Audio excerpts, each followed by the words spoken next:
Good morning, and thank you.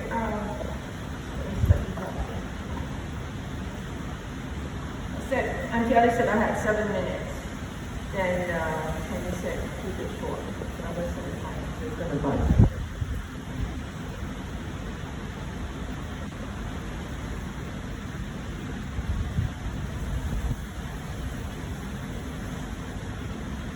At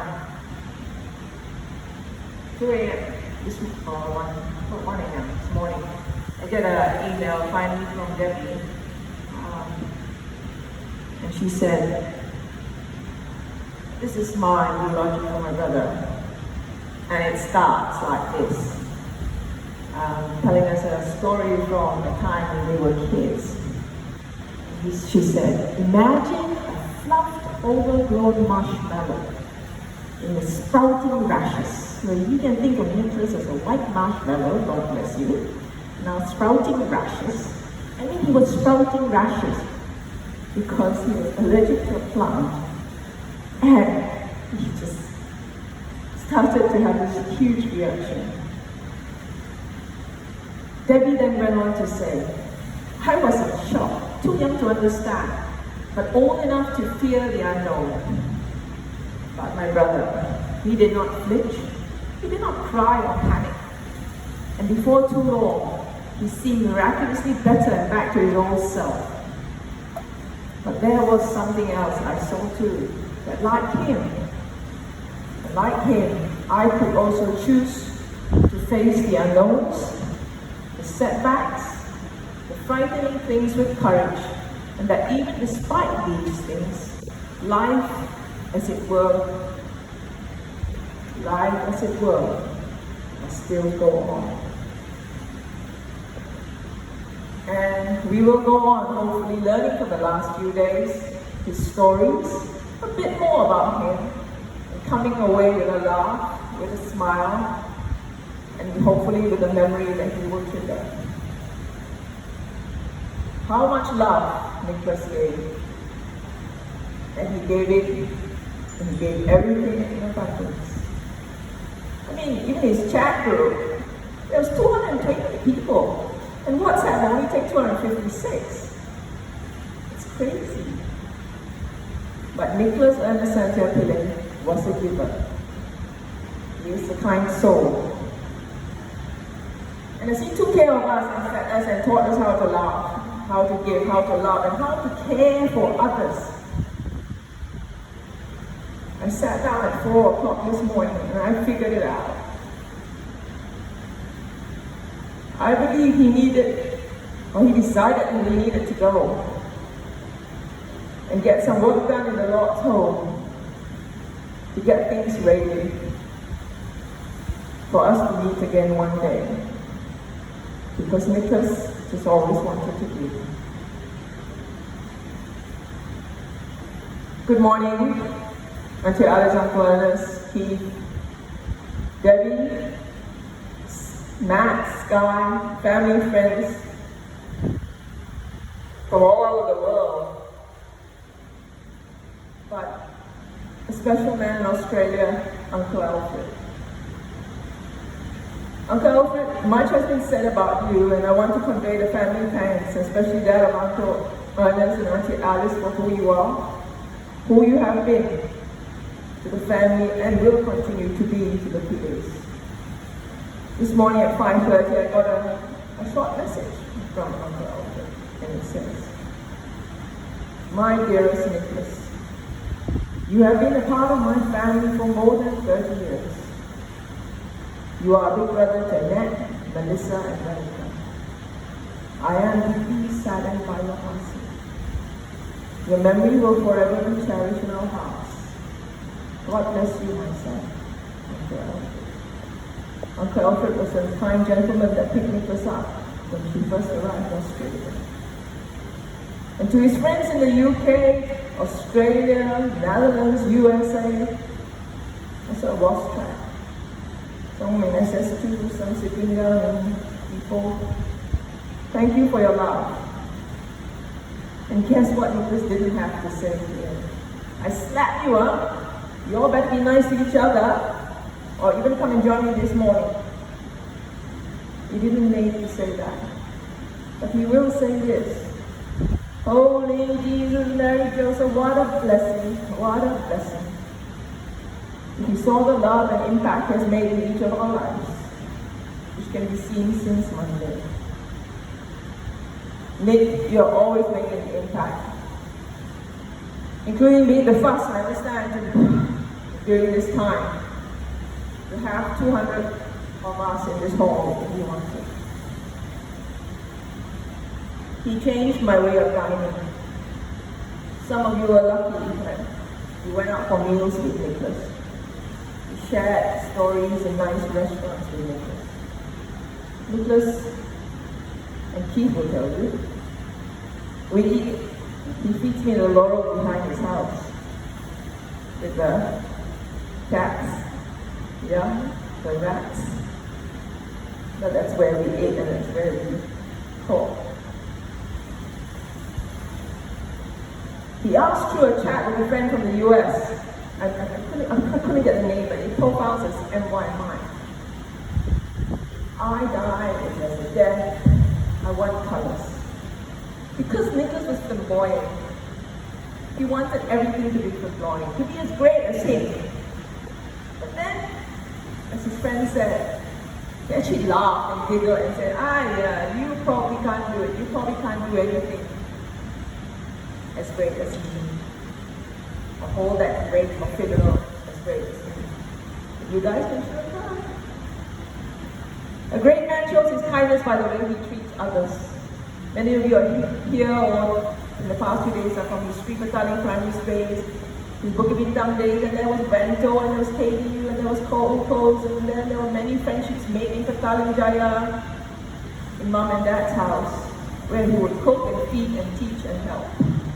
And many of you are here because of that legacy, something he picked up and ran off from his mom, the family business, which Uncle Ernest and Keith were part of. Together, the Pillais had passion for filling tummies and making and sharing good food. I found out through the chat that his first student is a lady called Kumari, who still keeps in touch. She told me her name fine just now, I was writing her. Another student, one such person is, we know as the command center sits behind the kitchen. Her name is May. And this is also a mantra today. May you have got this, May. You can do this, May. Just one more last mile, we could say. There's only one May, the command center. And maybe that's why you make friends with you thought. You got this, man. Just look your best. Do your best. And do it proud. And me and the children you have. And then it's his personal life. My God, how happy. His foodies get together gang. I mean, why would you pay money to go to the gym, exercise, sweat it out, burn it off, be so proud, show off those muscles, and go and eat? I mean, seriously? They put on weight and they go through this whole cycle again.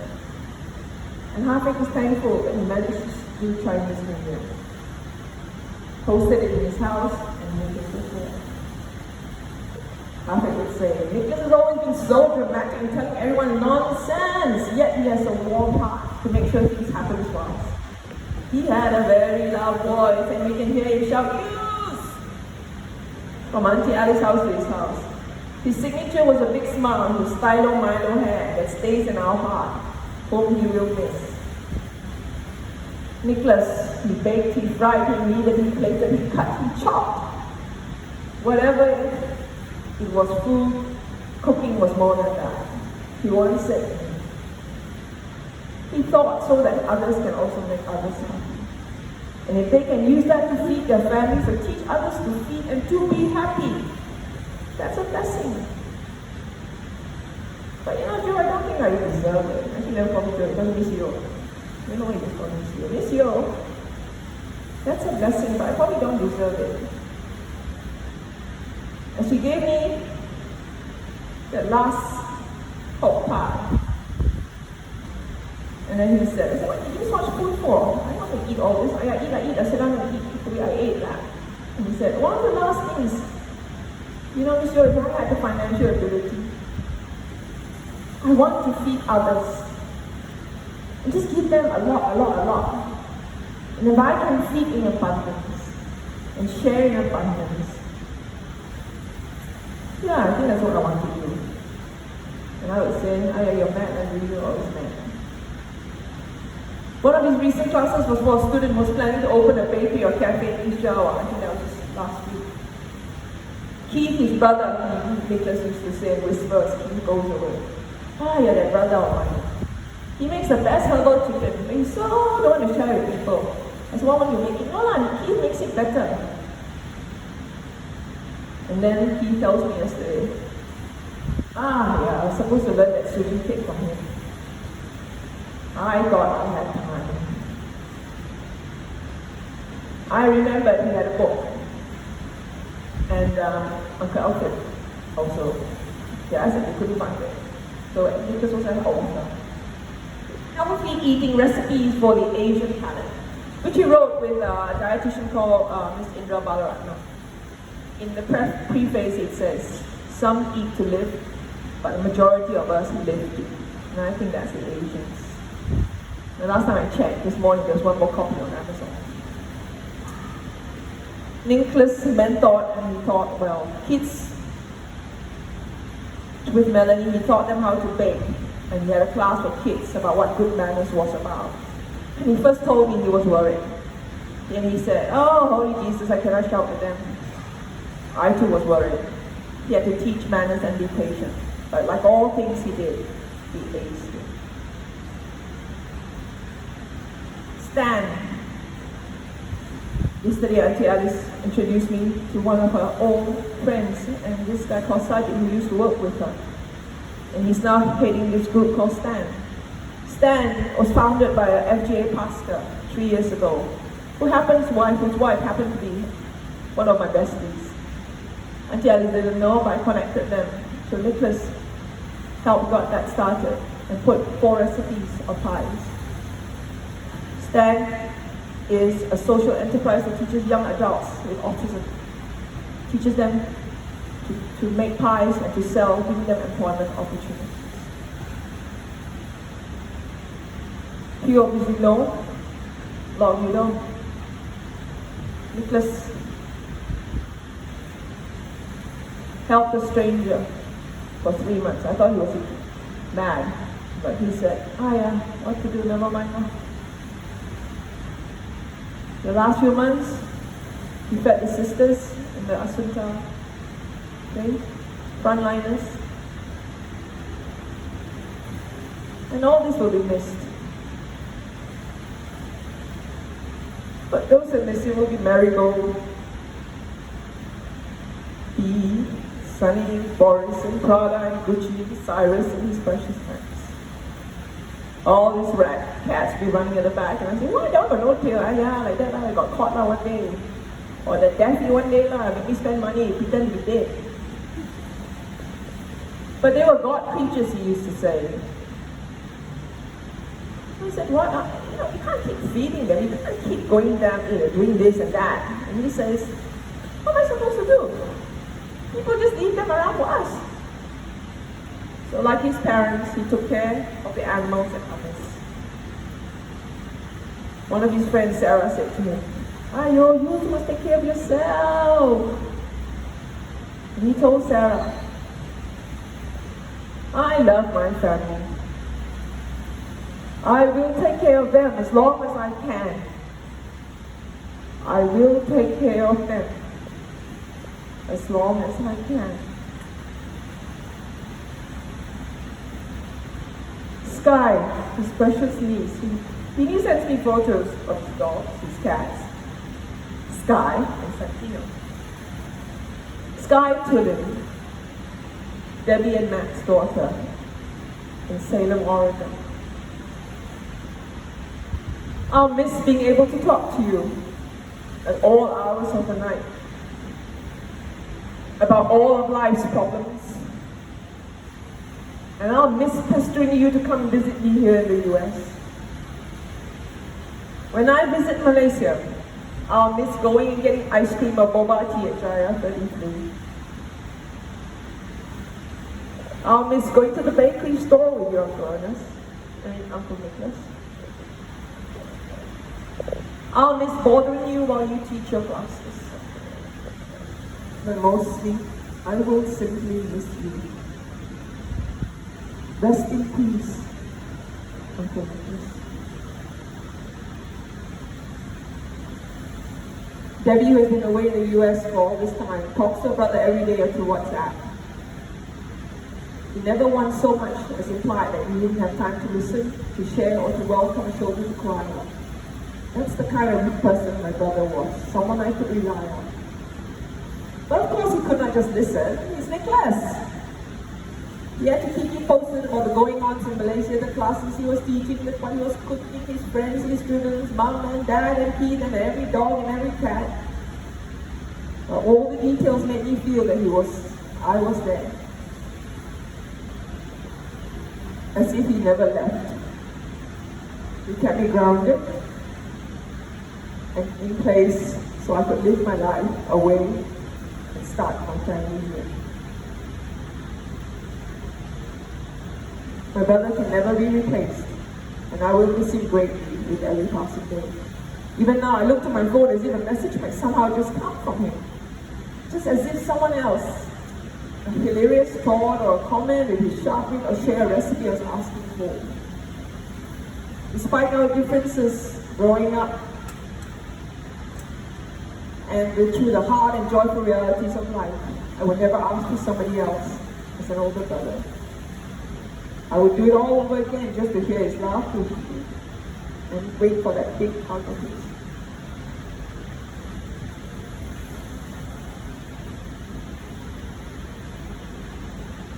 Matt, his brother-in-law, never met him before until he arrived. So can you imagine when Matt comes down, this American man in his woolen suit, woolen wedding suit was great. And seriously, Nicholas appeared in a flashing purple blue tuxedo suit. Yeah, it's Nicholas, seriously? So when I eventually arrived at the church, I suddenly saw Nicholas standing head to toe in the brightest purple blue double-breasted suit I ever seen, shining with ornate gold buttons in rows along each side, so perfectly tailored. I thought he had come there from a movie set that morning. I suddenly looked at my own suit, as if I had come dressed only for a job interview. And this man had come jovially dressed, as if to accept an award from the king.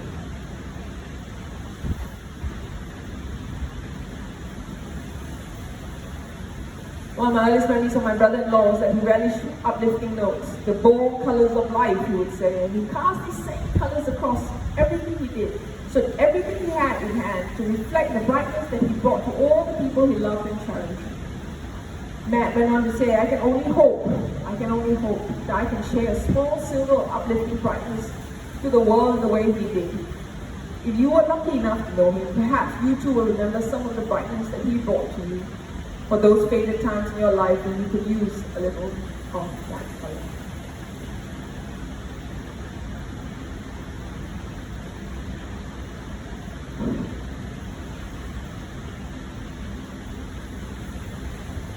He loved you, Rachaelis, and he loved your Ernest, and Keith, Debbie, Sky, and his friends. You know who you are. He loved every one of you. We thank God for you, and we all know that He's there watching over us. And we will meet again one day. Somebody wrote, perhaps they are not stars, but rather openings in heaven, where the love of our loved ones pours through and shines down upon us to let us know we are happy. It rained yesterday, but it's bright and sunny today.